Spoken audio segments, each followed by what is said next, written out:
you mentioned there that so much leads back to the neuroscience. How can you Mhm. spot the difference between something that's physical and then also something that's mental?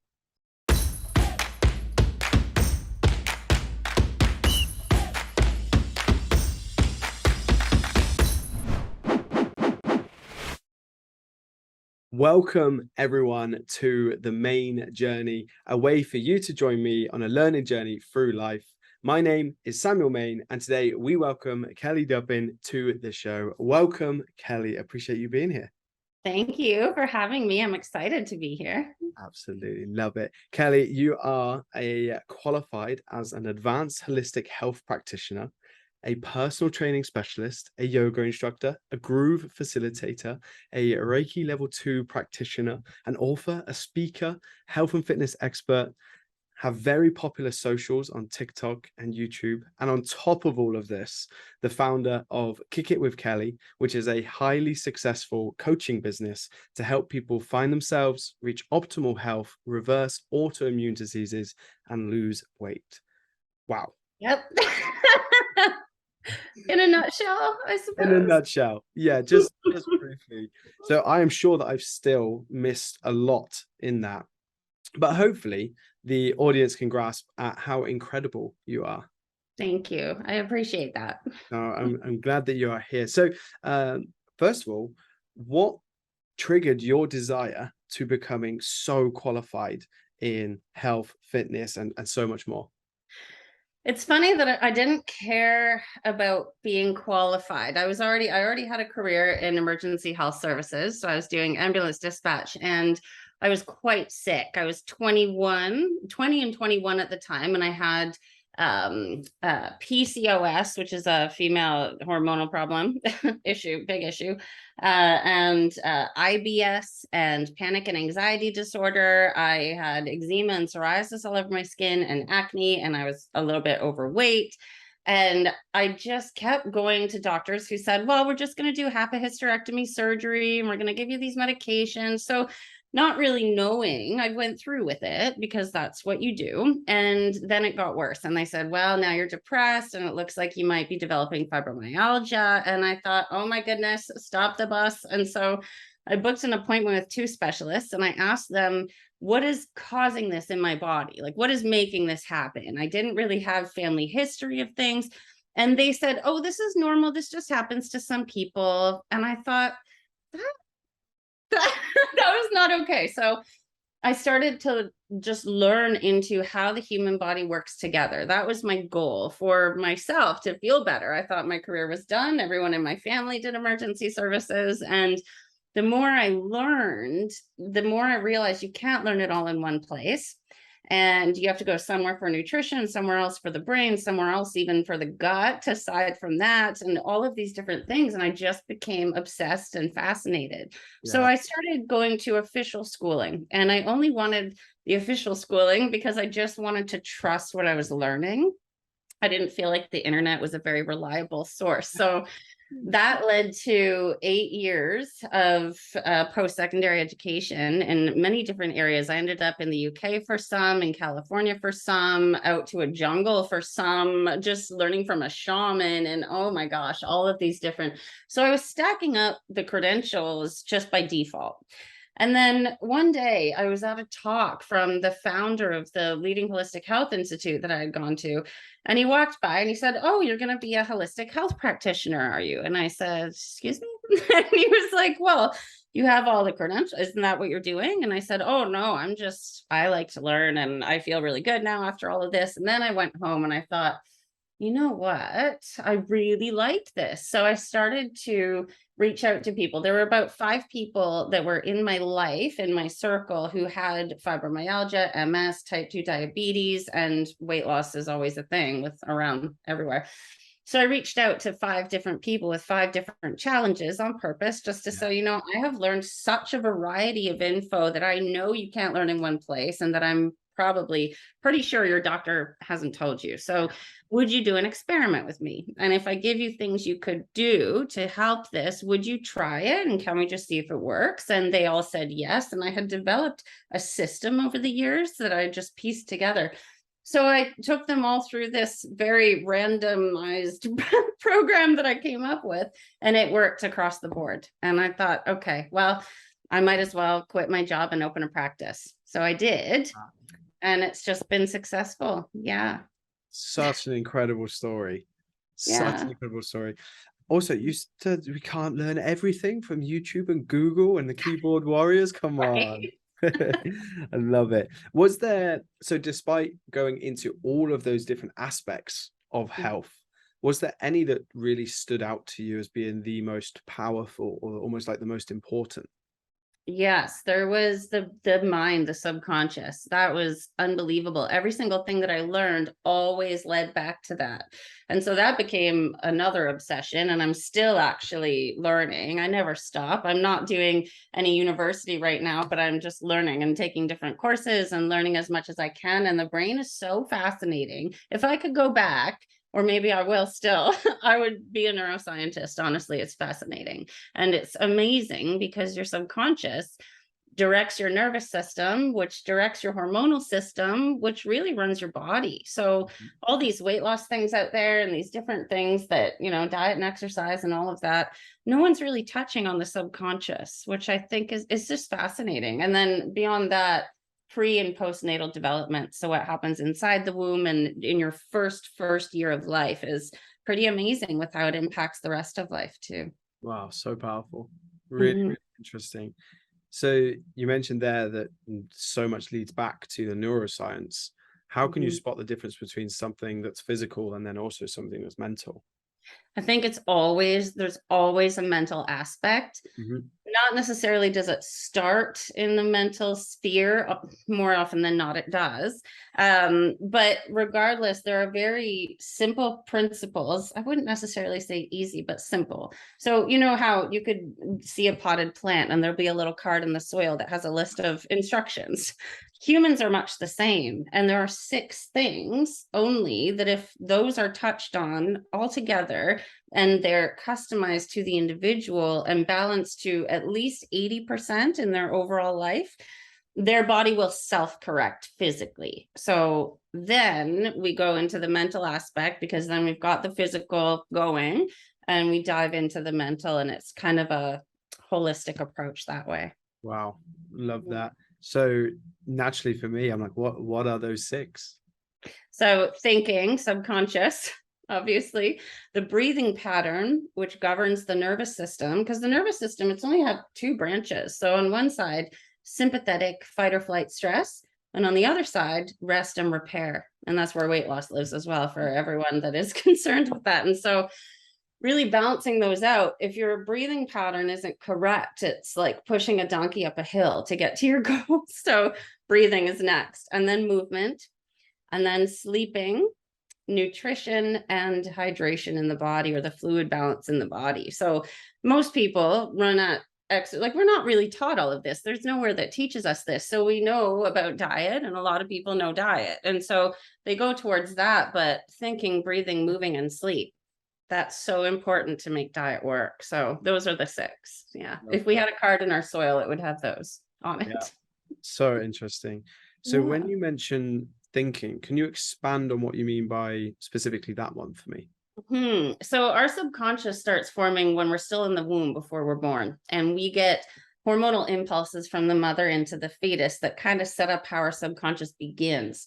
And then the brain builds on itself in very specific ways every 7 years of our lives until we're in between the ages of 21 and 25. And by 25, the brain is completed growing. And by then, it's a computer system that is programmed with ingrained belief systems and patterning that runs subconsciously. So we're not necessarily aware of everything going on in there. And that will drive our choices, our actions, behaviors, thoughts, feelings, emotions.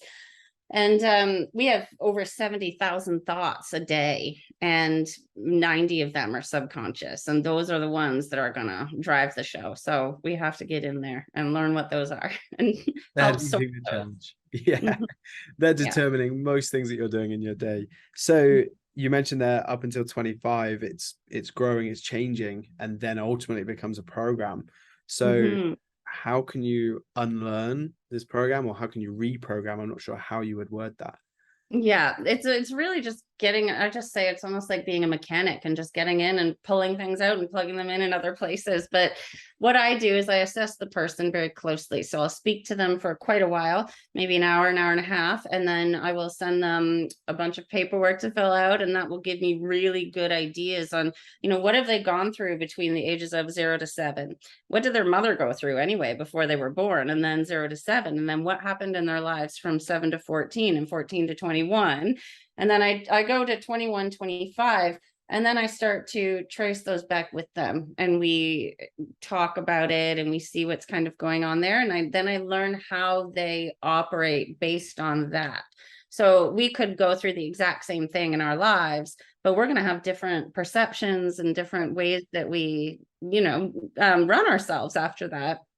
And so I have very specific exercises that I use with each person in an individualized way to help to reframe how they think, how they believe, how they choose different things to do. And yeah, so it's kind of interesting if somebody wanted to lose weight or to reverse an autoimmune disease, etc., and you get in there with the brain and you start to rewire their brain and help change their identity, the physical stuff changes extraordinarily fast comparatively. Mm-hmm. It's really, really interesting, because it sounds like then it's all personal, and that for this specifically, there isn't necessarily a set framework or a stepping stone. It's different for every single individual, which is really unique. There's there's a structure, but everything is then individualized. Yeah. And I've heard a lot of people talk about these different seasons of those 7 years and how they change, and how you grow, which is super interesting upon reflection of my own years, looking back, and how it affects future life. So with those 6, and again, they are thinking, breathing, movement, sleep, nutrition, hydration. Mm-hmm. How would someone know potentially which one of these, or how many of these, that they are falling short on? So I have a system wherein whoever I work with gets a package of paperwork to fill out that is extremely comprehensive. So it's going to cover everything: their past, their present, what they think about the future, how their mind works, how their body's working. And when I get that back, I get 2 charts that print out. And the first one will show me all of the systems of their body, and then the smaller systems within. And then wherever there's a challenge, there will be a dot, and it will say if it's high, moderate, or low priority. And the second chart shows the areas of their lifestyle. So what they eat, when they eat, their digestive system, detox pathways, stress levels, sleep pattern, and there will be a dot.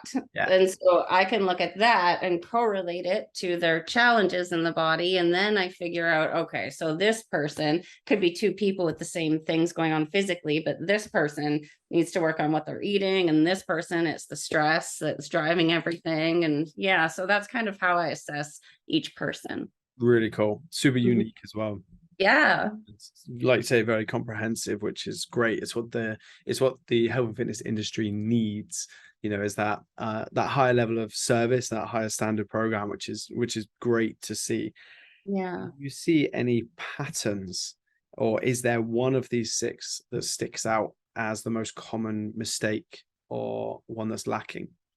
I would definitely say the diet piece is probably the biggest, because everybody has certain ideas that I think are just widely spread in terms of eat more or eat less, exercise more, things like that. Like, it's so common that someone's been doing all kinds of diet things in their past, and then that feeds right back into the brain. And so those 2, the brain and the diet, are so interconnected that I think really the diet, and I have not met a single person, I think, in the last few years that has a proper sleeping pattern. Nobody sleeps right anymore. Yeah, it's very rare. Yeah. So I have my assumptions of why that will be, but can you expand on why most people have such a misaligned sleep pattern? I think it's the whole structure of this 9 to 5 business. So the Monday to Friday, 9 to 5, I speak to so many people, even ones that aren't parents. They might not have children, but they're getting home maybe around 6, and then they have to, they don't have very much time to do much. And so by the time they get self time, it's very late. And so that's usually what's going on. They stay up very late to get time to themselves. And yeah, it's tough with that rigid schedule. I think COVID was an excellent thing to happen for many people. So they could be free of that for a little while. Yeah. Yeah, I mean, it's I've talked about it a few times in, arguably COVID has been some of the best things that's happened for a lot of people. And it's difficult to hear because obviously there's the flip side, is that it's been challenging for a lot of people, but I think it made people reprioritize. Yeah, for sure. I'm really intrigued with the sleep aspect, and you mentioned then some self-care and people staying up too late. What would be the first steps for someone to start to improve and prioritize their sleep? I think the basic understanding that your body is going to get all of the physical repair that it needs in between around 10 p.m. and 2 a.m. ballpark. And then from 2 a.m. to 6 a.m., mental and emotional repair that the brain, mind, and psyche needs. So those two nervous systems, the fight or flight stress response and the rest repair response, those work at certain times of day in certain ways. So when we get up at 6 a.m., our stress system turns on because it's actually also the wake up system of the body. And so stress isn't necessarily always bad, has a bad rap, but it can be helpful. And so that wakes us up at 6, starts to die down around 12. And then around 6 p.m., it's off. And from 6 to 6, again, 6 p.m. to 6 a.m., the rest, repair, and weight loss system goes to town and takes care of us and repairs everything for the next day. And what people are never taught, I haven't seen it anywhere except for the schooling that I did, was that the stress system, that fight or flight system, if we get too much artificial light, and especially from screens, which everywhere, after 6 p.m., your body goes, oh, I guess it's time to wake up. It must not be time to repair. And so it flips that switch when it shouldn't. And then it's harder to get to sleep and your body's not repairing. And so I always tell people to do what you can to just protect yourself.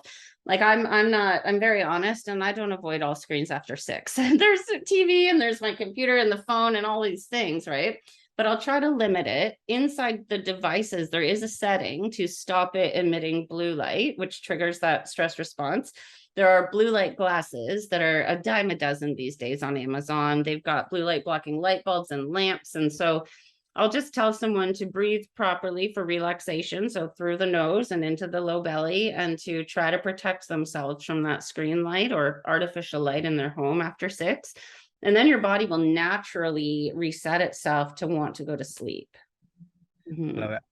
For those that aren't watching the video, I am smiling because it's close to 8 p.m. for me. And obviously I am staring at a screen.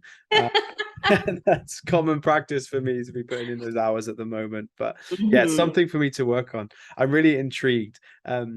You hear people talk a lot about being a morning person or an evening person. I'm just super intrigued on what are your thoughts on that. Do you abide to that? Do you agree with it? I do. It's really interesting. I've met some people who were, so how do I explain this? Basically, what was going on in the womb before they were born, they were actually born as night owls, where ever since they were little as babies, they were crying all night and sleeping all day. And they just continue that. So nowadays, there are midwives who can do this exercise with a newborn baby. It's just a physical, easy, it doesn't hurt the baby at all. They just kind of rotate the baby around, and it's fascinating. I don't know the intricate scientific details on that, but all of a sudden it switches their circadian rhythm back. So it's really fascinating. And I think for others, sometimes people are night owls because they're too busy during the day. They don't have time to slow down until the evening. And so it's quite enjoyable for them to stay awake. Super interesting. I've never heard that be related back to that early on. So that's super intriguing. Yeah, it's amazing. It's few people that I've met, but I just think it's kind of neat that that's a thing. And then, of course, if your sleep and wake up hormones, that wake up system and the sleep system are off, you're going to get that extra sleep hormone during the morning time, and you're not going to be able to really wake up. But I think that the real pandemic that's going on is adrenal fatigue. So the glands that output stress hormone have just been working way too hard over time.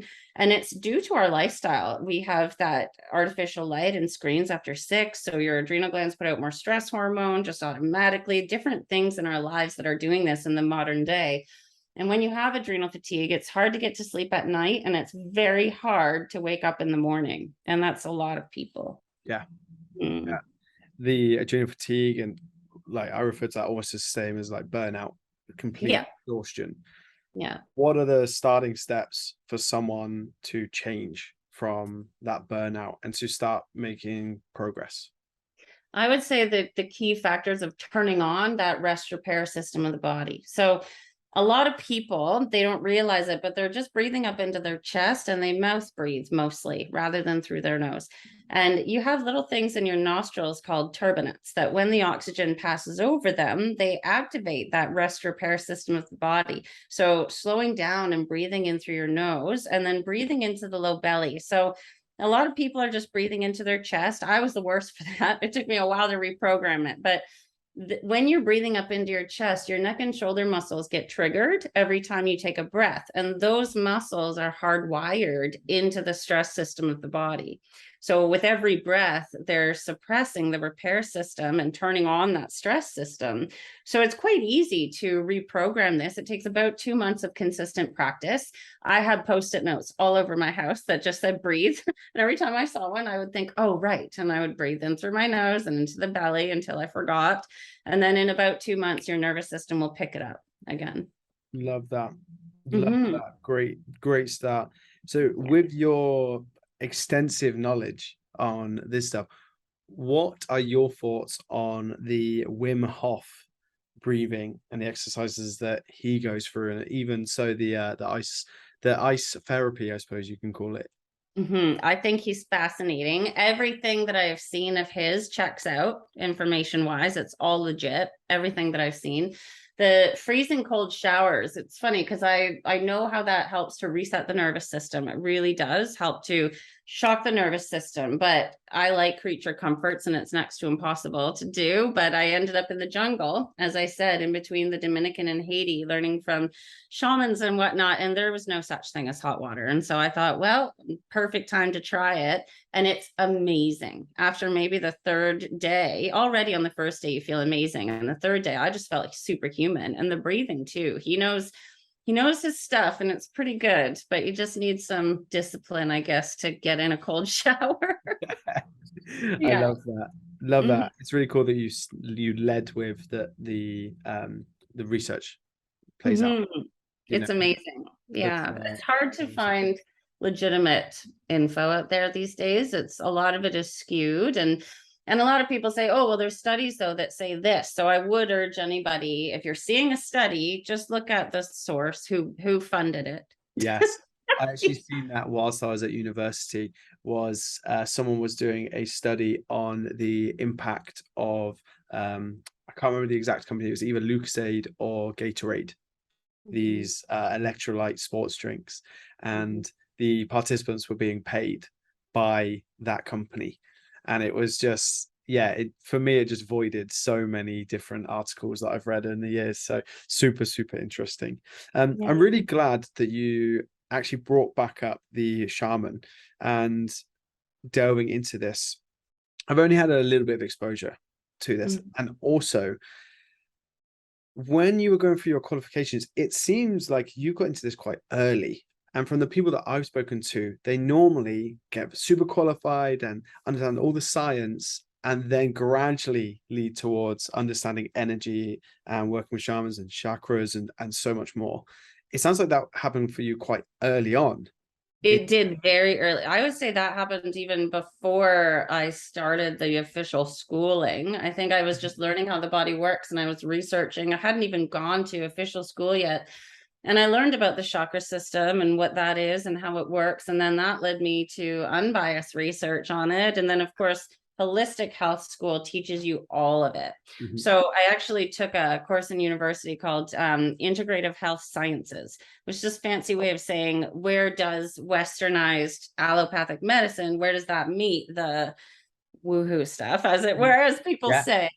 And it's unbelievably fascinating. And so I started to seek out people that I knew. So the man who funded the Holistic Health Institute I went to, he is a shaman. So he knows both aspects quite well. And I was able to really learn from him and get sources on where I could go to learn a little bit deeper.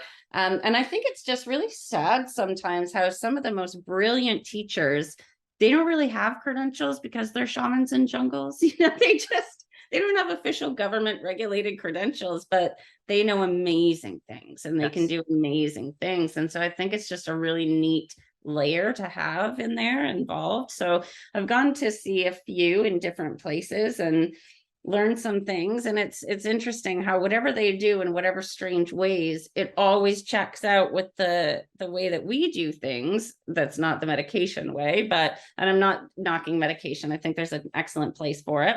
But it's just amazing how they'll do things in ways that people think are all woohoo, but it's just strange to us and it actually works quite well. And so it can be tested and it can be measured now with technology. And so it's pretty amazing.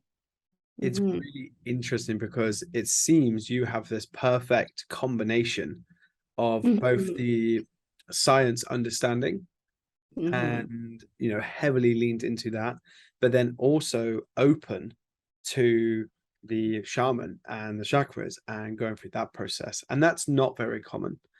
I don't think it is. Yeah. And I think that's then a credit to what you're doing and how you've been able to help people, because you truly are taking this full holistic approach and being open to everything, which is ultimately then allowing you to find so many cures and find, you know, so many solutions to people's problems, which is really, really interesting.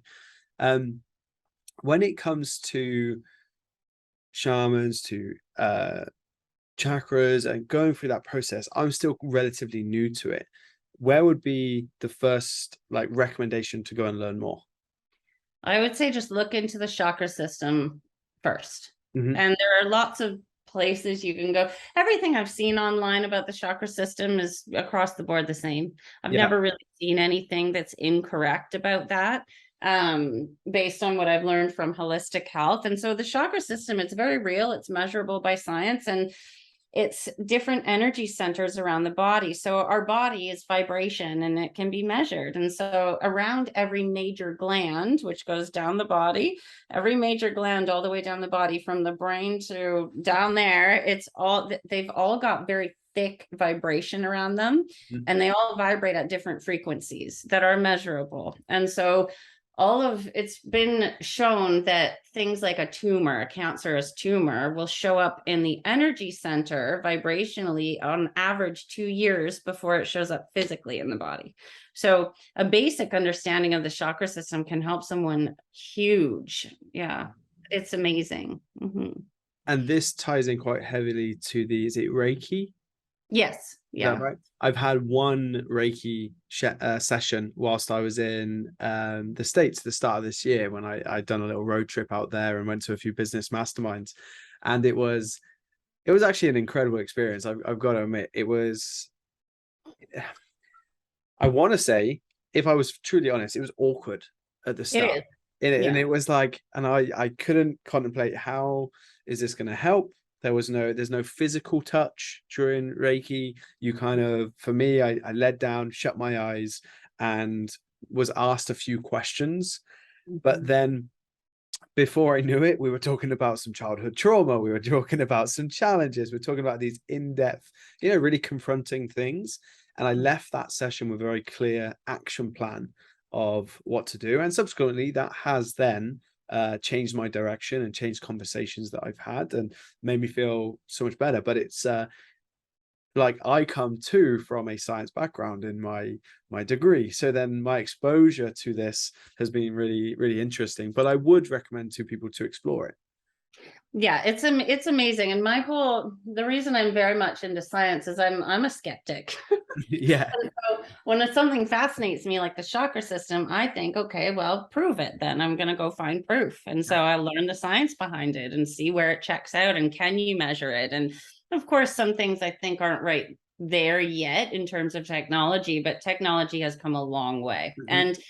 And then I learned about how it ties back to physics. So Newtonian physics is the premise of, well, I'll believe it when I see it.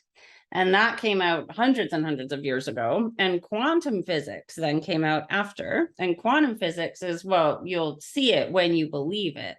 And so I started to look into those and I thought, well, that's really interesting. And who pioneered all of the quantum physics out there and how does that? And so it's quite amazing and it is strange and it is awkward and it's kind of I had a gentleman who was a police officer, a very very logical Mhm. straight gentleman, and he came for a Reiki session, and for him it was like, what in the heck is this? It was so strange, and he has never stopped, and it's been years just because he now realizes that it's pretty amazing. Yeah. Mhm. And I don't think we really clarify, and I might completely butcher this, but Reiki is where someone will ultimately read your energy. Mhm. Would that be the best way to describe it? Yeah, kind of. It's where you can manipulate. So those that thick energy field around each of the major glands, you Yeah. can manipulate the energy inside the body. And so Reiki is about the practitioner manipulating that energy, because we have energies that get really stuck and then can cause physical issues, or if there already is a physical issue there, is there energy that's stuck? And so you learn how to feel it, and anybody can do Reiki. Anybody. I got the certification because it's a known thing now, but you can do self Reiki on yourself and you just pay attention to how you feel and where you feel certain things, and you can manipulate your own energy in the body. But that is basically what it is. I love it. I love it. Hearing you speak so in depth about all of these varying topics, it is absolutely no wonder to me why you've been so successful and then been able to help so many people. I'd Thank love to you. slowly kind of transition into the Kick It with Kelly and Sure. developing your business. So, Sure. um, what how did you start? What was that journey like for you in starting your business? That was kind of messy to start because I didn't know what to do. I had never been trained in business. I just kind of knew what I was doing with health and wellness. And so I started just getting testimonials from those that I had Yeah. helped, like those people that I had helped they didn't pay me. It wasn't a business yet. When I opened my business, I thought, well, I need to meet people. And I wasn't sure. I've never paid a cent in advertising since never, since ever, since I first started. I thought, you know what, I'm going to go to networking events, and COVID hadn't begun at all. It was way before COVID. So there were all these holistic health networking events. So I would go and meet people. And then there were holistic health fairs around. So I would go and get a booth and I would do talks. And I created a talk about the 6 principles that we talked about. Yeah. And I started to just educate that way. I got into social media because I thought I really want to help people on a larger scale. Doing the talks was amazing. I always left those talks with clients because they thought, oh my goodness, I need to work with Kelly because she knows more. And so I thought, well, how can I reach more people? And so I am a big believer in manifestation and inspired action. And so I was meditating on it and working on the manifestation. And if you're meditating and trying to manifest, you'll get what's called inspired action, which is just basically an urge to do something. And so one day I got out of the shower and no makeup, messy, wet hair, and I was in a bathrobe and I had the urge to go live on TikTok. And I thought, what the heck? I barely had any followers. Who was I going to talk to? I had no idea what I would say, and I would never go live without makeup and all that jazz. And I thought, that's inspired action. So I turned on the live button and I just started talking about things that most people don't know about health, about things that I went through in my life, about the different places I have learned, what I learned from there. And it was so much fun. I think I was live for 2 hours that day as I got ready and had my breakfast and everything, just chatting. And then the next day I had 50,000 followers and I was booked for 6 months. And it was nuts. Like I just can't explain. It was crazy. So that's how that took off. And then I just kept going, and word of mouth is amazing these days. So it's been a lot of word of mouth, I think, over the past couple of years since COVID started. So amazing. It is. So cool. It's really interesting that the years of education, qualifications, that journey and being open, then all of a sudden like came to fruition in a, you know, what probably felt like, you know, one night, one day. Yeah. And I think I don't ever go out there to sell. Like, it's funny. I never think about my business as a business. I never think about selling the program. I'm so obsessed with the material that I want to talk about it. Yeah. So I make videos, and my hobby is editing YouTube videos, and I like to make them funny, and mostly because it entertains me when I'm editing. Yeah. And then I put it out and it's fun. And I think just that kind of, people get that, people can feel that, and so they feel comfortable and they trust. So amazing. So I actually just want to recap a little bit about your journey there, because there's a few takeaways that coincide with how I like to coach people getting started and getting the ball moving. So initially, one, you got very experienced, very qualified, and you had everything you needed to be able to start serving and helping people. Then you actually went out and got your first kind of 5 to 10 clients. And these weren't necessarily your perfect clients of just one niche, one specific thing. It was, Nope. which I'm a big fan of. So we talk Mhm. a lot about niching down, but I Yeah, think that people niche themselves out of business initially. And that I say that all the time. you Yeah. know, at the start, we need cash flow, we need momentum, and we need experience. And Yeah. people don't get those at the start. So I love that you went and got those first 5 to 10 clients, and that gave you the cash flow, gave you the experience, gave you the know-how to be able to build from there. You got testimonials, you got the results. You then knew that you had a proven process that you could replicate, and that came from that experience. And then after that, you intentionally went out to expand your network, and then you looked at how to convert, nurture, and actually then enroll these people into your business. Yeah. It kind of turned into its own process. So I would go live, and then I thought, hey, that talk I always did, I could make that a webinar, and the information is so valuable. I can charge for that. Yeah. So I made a link tree attached to my TikTok. And when I went live, anytime someone said, it was always somebody first saying, do you teach classes? Where do I find this info? And I would say, well, yeah, I do. I have a webinar at the end of the month. It's a paid webinar, but you get to keep all the info, and we do practical things during the webinar, like test the breathing, and you learn things like that. And then at the webinar, I offer a free transformation session to attendees of the webinar. And so we have the transformation session, and by then they just really want to enroll at that point. So that's just what I do. And it's just crazy, because I never really learned that as a structure. I just kind of thought, well, I could do this and I could Yeah. add, and it works. So It's really interesting for me to hear this, because a lot of the coaching I do for most people is to lean into high ticket coaching. And the reason for that is often they don't quite have the audience size to really warrant being able to go into the more scalable coaching, which I know that you've got that mixture of both the high ticket and then also the more scalable deliverables, let's say. So a lot of people come to me and they're like, oh, I want to build a membership site. And you know, the membership site they're going to sell for $50, $100 a month, whatever it may be. And when I ask them what their audience size is, they're like, oh, I've got 300 people on Instagram. And I'm like, cool, let's remove 10% of those that's family and close friends, 50% of those that followed you 10 years ago and actually aren't really interested. Maybe at best you've got 10% that may be interested in what you're going to sell. 10% at $100 per month, you know, it's not looking too good. yeah, that's true. So it's really interesting to hear, obviously, your audience growth grew so quick because of the very vulnerable content, I suppose, that you shared.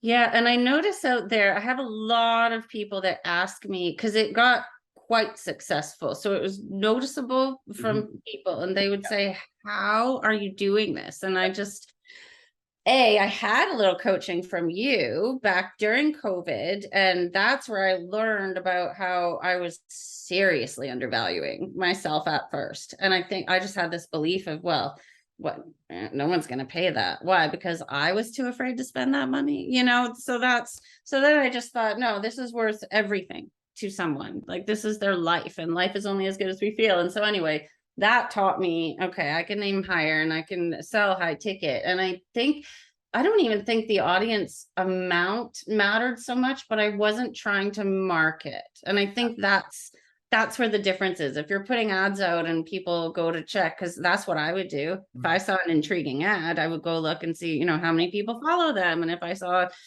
barely any, I'd think, oh, I don't know, But I think my biggest tip for people, if they're trying to do anything with social media, is just don't be afraid to go live and to speak and just show yourself with no makeup, and maybe not on a good day. Like, maybe talk about her having a rough day and make sure you're relatable. I think a lot of people want to portray their best, and this was me. I learned all the wrong ways before I did the right ways. And I would be like, I have to look perfect and seem perfect, and you're not reachable, you're not relatable. And then I always wanted to talk about things that most people don't know, and I think everybody has things to talk about that most people don't know. Everybody. And you don't need the years and years of school. Everyone's learned something cool or has tried something cool that was neat, that other people would be like, wow. And I think that's pretty amazing. And I think also, touching back to, don't think about the money that you want to make. What is the feeling that you want to achieve from if you did make that money? So of course I wanted a business that was over 6 figures. I wanted to drive a cool car and all that silly stuff, but it's not about the money in the car. It's about the feeling that will give you. And then if you're going based on that will shoot you right through the bad times. Yeah. It's so valuable. I love that you mentioned about that vulnerability and ultimately just sharing. Yeah. People want to see, we're so inundated with fancy and social media and reality TV and all this stuff. People want to see, they're yearning to see something real at this point. Yeah. That's part of this show, is trying to show that, demonstrating that journey. When you look back, granted, obviously now, you've done amazing to get to where you are in this amazing position. Is there anything you would change, or is there anything that in hindsight you'd maybe do different? I wouldn't be so afraid to be my authentic self publicly. I would do that right from the start. I would skip that whole part where I was like, no, I have to seem perfect and amazing. That was probably the thing that held me up the most. Also, don't be afraid to value yourself. Don't be afraid to charge so much, because it's worth it. And look at what you're selling, because you're not selling the product, you're selling the feeling someone will get when they succeed. And so I think those are the biggest things. And I just don't stress so much, honestly, because I've been very successful now since, I would say 2022 is when it just, or sorry, 2022 is now, 2020, right before COVID started, is when it blew up. And I just almost lost my train of thought here. Oh yeah. I've had downtimes in between then and now, months where I made maybe $1,000 in the whole month or something. And instead of like, oh my gosh, it's all ruined. Oh, like, you just need to understand that it's going to go like this, So I had a lot of fear, and I think that fear caused a lot of resistance. So I wouldn't be so afraid. Just know that there's going to be downtimes. There's going to be up times. Swings and roundabouts. It's not linear. Yeah. People say, oh, well, it's just like you go from here to here. And it's like, no, it looked way messier in reality. It's the natural flow of seasons going to happen. I love that you mentioned about valuing yourself, because I think especially in the health and fitness industry, people undervalue their service so much. And from majority of the coaching I've done, there's only a less than 10 people I say that I haven't had to tell to raise their price, because it raises the value of what they do at the same time. Oh, I absolutely. love that And you brought that even up. psychologically, right? When I look at something that is more expensive, our brains as human beings think, oh, better value, in Yeah. general. Yeah. Mhm. So what does a day in the life look like for you now? I need to do a new YouTube video of a day in my life. I've had that request, but you actually said one thing to me that I've never forgotten. I think you said it in like 2020, but it was, how are you protecting your energy? Because you can get so exhausted and so strung out. You have to preserve your energy and protect your own energy. And so I'm very protective of now my morning routine, how it is now. So I'll get up and I don't like to immediately look at social media or anything, because now I have a really good understanding of the brain and how the brain works. And you need to have at least an hour before you start looking at your phone and checking emails and whatnot. And so I do breathing. Make sure my nervous system is balanced properly, and in through the nose and deep belly breathing. And I wait until I'm naturally hungry to eat. I don't rush. Caffeine is not the first thing that goes in, because that's going to mess your hunger signaling. And so I have my breakfast. When I'm hungry, I do my breathing. I sit somewhere quiet. I eat in a nice atmosphere. And then the workday starts. And so the workday, I don't allow myself. I remember once I was talking to you during our coaching time, and I said, oh, I've got 8 calls today. And you were like, what? That's 8 hours on the phone, and Yeah. I'm mental by the end of it. So now I don't allow that. Now I'm like 3, maybe 4 calls in a day. I have structured, because you taught me as well about structuring what you're doing. So is there a day that you're doing the check-ins, and is there a day that you're doing calls, and a day that, and I think that really helps. I always get movement in my day, always. So I'll go for a walk, usually for an hour at some point in the day. Don't know when. If it's a weight training day, I'll do that at some point.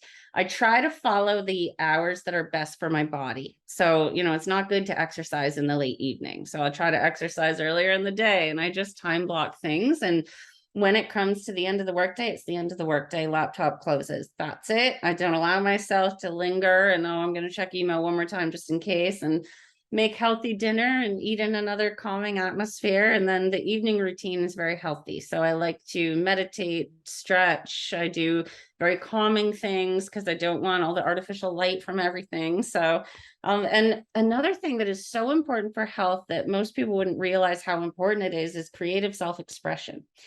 And most people, that's the first thing out the window, because we need to make money and we need to help our families and take care of our kids and everything. But creative self-expression is so important. So in the evenings, I'll try to do some writing or some editing or something. If I edit, I'm very careful, because it's computer. So my laptop is set to not have the blue light. I've got the glasses on, the light's not on. And so I'll edit, or I like to draw and paint and things like that, just to keep that creative self-expression up.